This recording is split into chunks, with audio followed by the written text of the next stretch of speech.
الحمد لله والصلاة والسلام على النبي غوثنا وعلى آله الغر مع صحابه الفضلاء وبعد السلام عليكم ورحمة الله تعالى وبركاته بالمو أمبي ألا تنوك على بركدا كأني ألا في يا ربي ألا كهرك أني كنا يا ألا كدم لبنكون يوما أني ستر ألا كأكني أني إسلامي بلا جلني نوت منا كبوي أمبي سلي دم في الله صن هرمك محمد صلى الله عليه وآله وسلم ana somogo ani mauma tugura ko ka dinen demewni ani nafolula amba nyini ala fi alaka am bela jinenye o jama sanumayna aw bismillah ko kene kono no ye hadithul iftar ambe ala deli sunti kada herala ani do munun ke alaka do nunu mine anye ka nyini allah subhanahu wa ta'ala fe anga jamana alaka basigi jamana alaka ajja jamana denwo alaka bendo ani nyogonche amba nyini ala fe anga jamana soni abina ta kalafilila jamana ka herebe mamin bolo ya rabbi alaka di otikla mogoma ka ufo ka wale nyimondo aw munu sogoli barna sharifla jabrani sanfe jamana en kono jamana en koka amma yin allah subhanahu wa ta'ala fe anga fota ani anga lanyini alaka bela jelenke here anga kene en konnana blasrali kenedu ani ladili kene ankara mogo dongo do amba ambolo mabo makele nofe o kana am blasra ka femfo anye mimme dofra anga ala nyesrenka mimbe dofra anga sabalika mimbe dofra anga kodonka sabula haramadin dongo do blasrali be nafado na lase ama surtout ma islamé ala ba fo qur'ane kono ala kirama sallallahu alayhi wa alihi wa sallam fazakkir fa inna zikra tanfa'ul mu'minin ako ala kirama hakil la jigin ka be mu'minu nafa wala anga blasrali kamimbe anga jeka anyamada ofe qalbi namo akakan anga nyogon ladi ka nyogon bilasra namo baranyuma minum bi shun kunya dafa adama don bulu namo ani baranyuma minum obato iga shun barajo bi jidi ka sangrota zuba akakan anga nyogon bla osira okam jati osira do muye namo ba do ka fa shun bara anga jamana inga dana bella hala minuna namo shun tsaka ke abada namo fana soro fon seriya do be akono wa mana fon seriya menu be shun kono nam akadanye ko nyini ladili kan koso nam don bo fe don bo ko fon seriya nam adama de nye nam kakla ka fo ko fi fona ye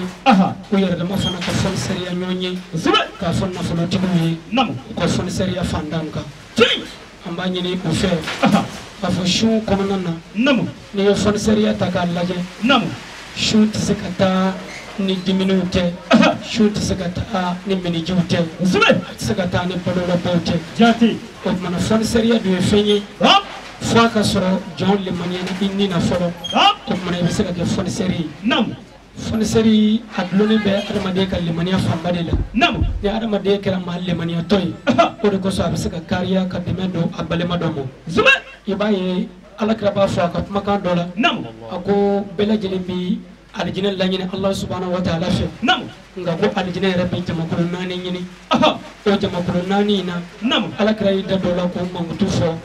o jamakul nani na na kana shumba ka fo akono zube ka fo ko anani na ye shum ke baga che mana musumai jati me shun sirlen do fon seriala nam ambo do nyini setugu fe nam setugu ka kariya ko na fulo ko nam ko na fulo do ni mbo yere boloni kaloina nam ko fanda yoro flani aye zube be sabato jigitu ni aye jati ninga hine fanda una ka hine be sabato le chana o bina fo abaraji ko ne lakati wa bo kada ka fon seriya nam ni ya ta ka lage asinaye bakiliyai bakilu ni fon seriya lu fen flade nyogo sinai jati bakilu ya fenye doni bo yemi sabakoro jaga no mai nam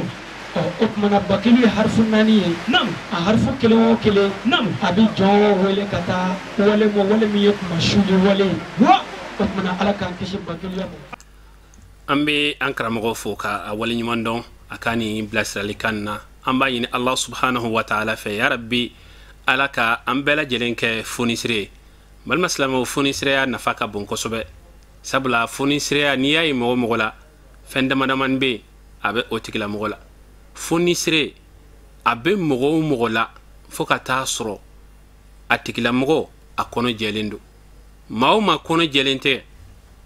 tege mauma kono jelente foni sire ya tseka yala aflana jume foni sire ni ya yoro yoro abe hina ma min te hina o tisaka ke fonisire wa ni fonisire yoro yoro akadi mogowi ma ba di mogowi ma ikadi mogowi sabula honi min fleni aka gele ni fem bela jelenye ma do be ala be na folo duma ka fem be duma me fem ye hoyi ateseka ke me ba ya anaka na folo tigiya bela jelen ma shi magotala o chama ne be ima isigidala ni na folo tigiye ni ka kegu fanta munu be isigi nyogo munu be wati be here mana soro ibe akuye wallahi hay na furu ye ka foko kungolo dim gansa ne bila ibaye ubebe joro muna hay nu ma joro ni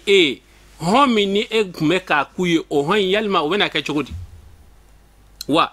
ala kan kisi kan tanga mi be ninke na fura ko kobini isoro o mo kelen wo kelen nyena ate songa ke fio parce que hay na le ma ke dore kama ale nya bala ne mago sara abina mago sado salima meni mami be ke etayo au contraire de imago tula itu son wallahi bandu bi kumbe ujole nyana ki kunchi ubafo ay ni toy ni fengara ni na mueche ni na fajuma meni na ore lay baye ka foko fonisire mado mami kadi mogowiye amba ni ala fe ya rabbi alaka ambela jene ke fonisire ye ni fonisire o fora antese ka teme na manga sababu ni manfo a sayyidi Cheikh Ousmane Maran Haidara fonisire ka fonisire o kana balila de wa o kana kima kuma baye fana mesega kuma kan fonisire ka fonisire o Cheikh Ousmane Maran Haidara de ni to do ka fiye ko don Cheikh Ousmane Maran Haidara atetle damadaman bo nyoboro chama maluboro chama ba yiriga ko tla fantaw ni nyogonche fi sabilillah katla ka fendaka Cheikh Ousmane Maran Haidara ame doni mina ikobi namaraw aye moto sanga di namara munuma niu jatabe ma keme ani donina ay minke fi sabilillah alakama Cheikh Ousmane Maran Haidara ame doni mina ikobi fi sabilillah aye ma munu wele dogola yatima deuna ma deseluna isera musofuruye setiye aye musofuru ka di mima bi ambe doni mina kachani ma keme saba ani doni nito dongo fiye Cheikh Ousmane Maran Haidara ame doni mina ikobi atarani mami ye hiji la ayere kun katanu ye hiji la amogo do be utlobe na akachani ma keme duru ani koy ola na fara ko fonisire ka fonisire Cheikh Ousmane Maran Haidara oye amba ni ala fe ya rabbi ni nyumayai ala kana tike abeka ke munye ubadon ashero chaman fora ka dujo ka di mo ma fi sabilillah nyumaya suguya bela jelen doni kala usirala ma desele usirala ma falato usirala ni ma nyumaya te bet seganinke meni Cheikh Ousmane Maran Haidara ninke mamunu nulube abona udon ate balulaw mogo munu bora ala kirala sallallahu alaihi wa alihi wa sallam na foroku lu kan nyumaya ko ye nisrai ate balila ola me do kay ka do kay anaka demba ya bela jelenye ala ko kay aye amake beide ma do be abenye ma do be abe dafa me bita soro a bonaw ulu dafa lente me ala sona ka sherif kemine ka dafa a den kelen wo kelen ni yaye iba fo ko dafale no kateme doinka ala yo bunye ke Cheikh Ousmane Maran Haidara dorani ola ambe adaya ambe doni fo ka chamantoy nga a wasara doron min dona wa amba do ala yan shere ni min fleni